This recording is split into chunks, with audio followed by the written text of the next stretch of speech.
Hello, and welcome to this live stream. It's International Royals TV. Thank you for clicking on this live stream. Please thumbs up if you haven't already, and please subscribe if you haven't already. So, in today's session, we were going to be talking about Queen Elizabeth II's life history, and we are on session number 12, which is called Diamond Jubilee and Milestones. Yesterday, we discussed Dawn of the New Millennium, and that was session number 11. If you haven't seen it already, you'll be able to catch up with it in the playlist that is on the community tab or also in the playlist section. So let's go. Queen Elizabeth II's life history, Diamond Jubilee and milestones. The 2012 Diamond Jubilee marked 60 years since I do apologize.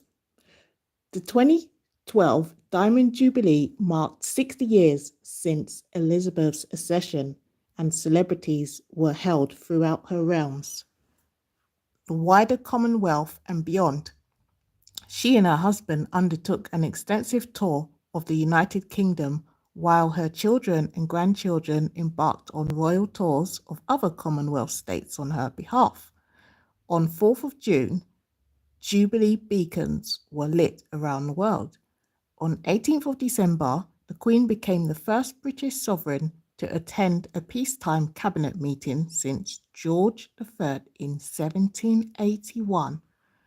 Elizabeth, who opened the Montreal Summer Olympics in 1976, also opened the 2012 and Paralympics in London, making her the first head of state to open two Olympic Games in two countries. For the London Olympics, she portrayed herself in a short film as part of the opening ceremony alongside Daniel Craig as James Bond.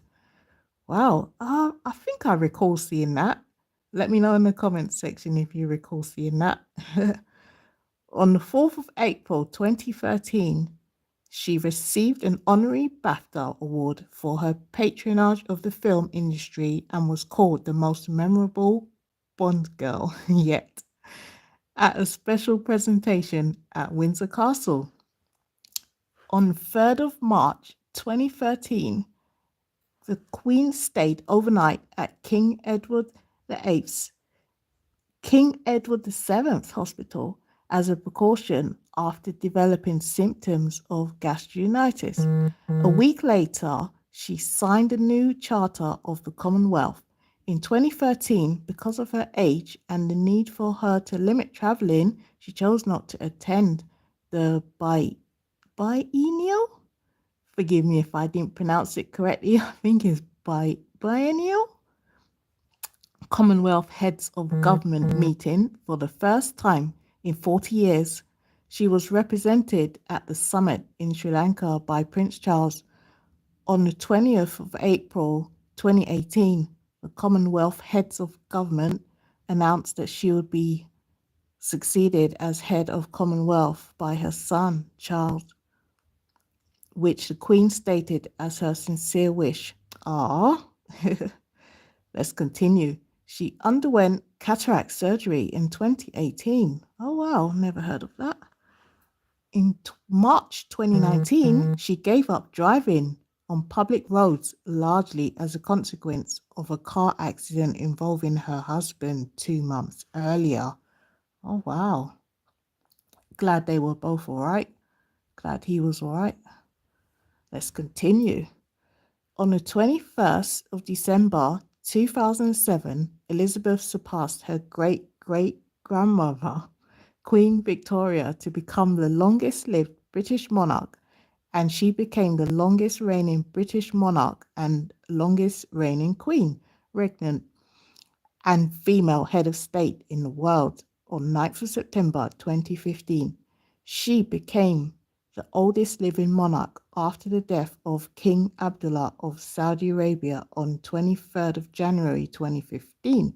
She later became the longest reigning current monarch and the longest serving current head of state. following the death of King Bhumibol. I think I pronounced that right. King Bhumibol of Thailand on the 13th of October 2016, and the oldest current head of state on the resignation of Robert Mugabe of Zimbabwe on 21st of November 2017. On the 6th of February 2017, she became the first British monarch to commemorate a Sapphire Jubilee, and on the 20th of November that year, she was the first British monarch to celebrate a platinum wedding anniversary. Philip had retired from his official duties as the Queen's consort in August 2017. So that brings us to the end of session number 12, which was called Diamond Jubilee and Milestones. In session 13, we'll be talking about pandemic and widowhood. So that would be when she lost her husband. Okay, so that'll be our next session. Thank you so much for tuning in. If you have just logged on to this live stream, please could you rewind it to the beginning to hear the beginning of this session. Also, you'll be able to catch up with our series 1 to 11 and in the playlist, and it's also on the community tab. And after this live stream, I will include part 12, which is today, Diamond Jubilee and Milestones. I'll include that in the playlist, so you'll be able to catch up, and that might give you a better understanding of all of it together. Thank you so much for tuning in. Please thumbs up this live stream if you haven't already. Please subscribe as well if you haven't already.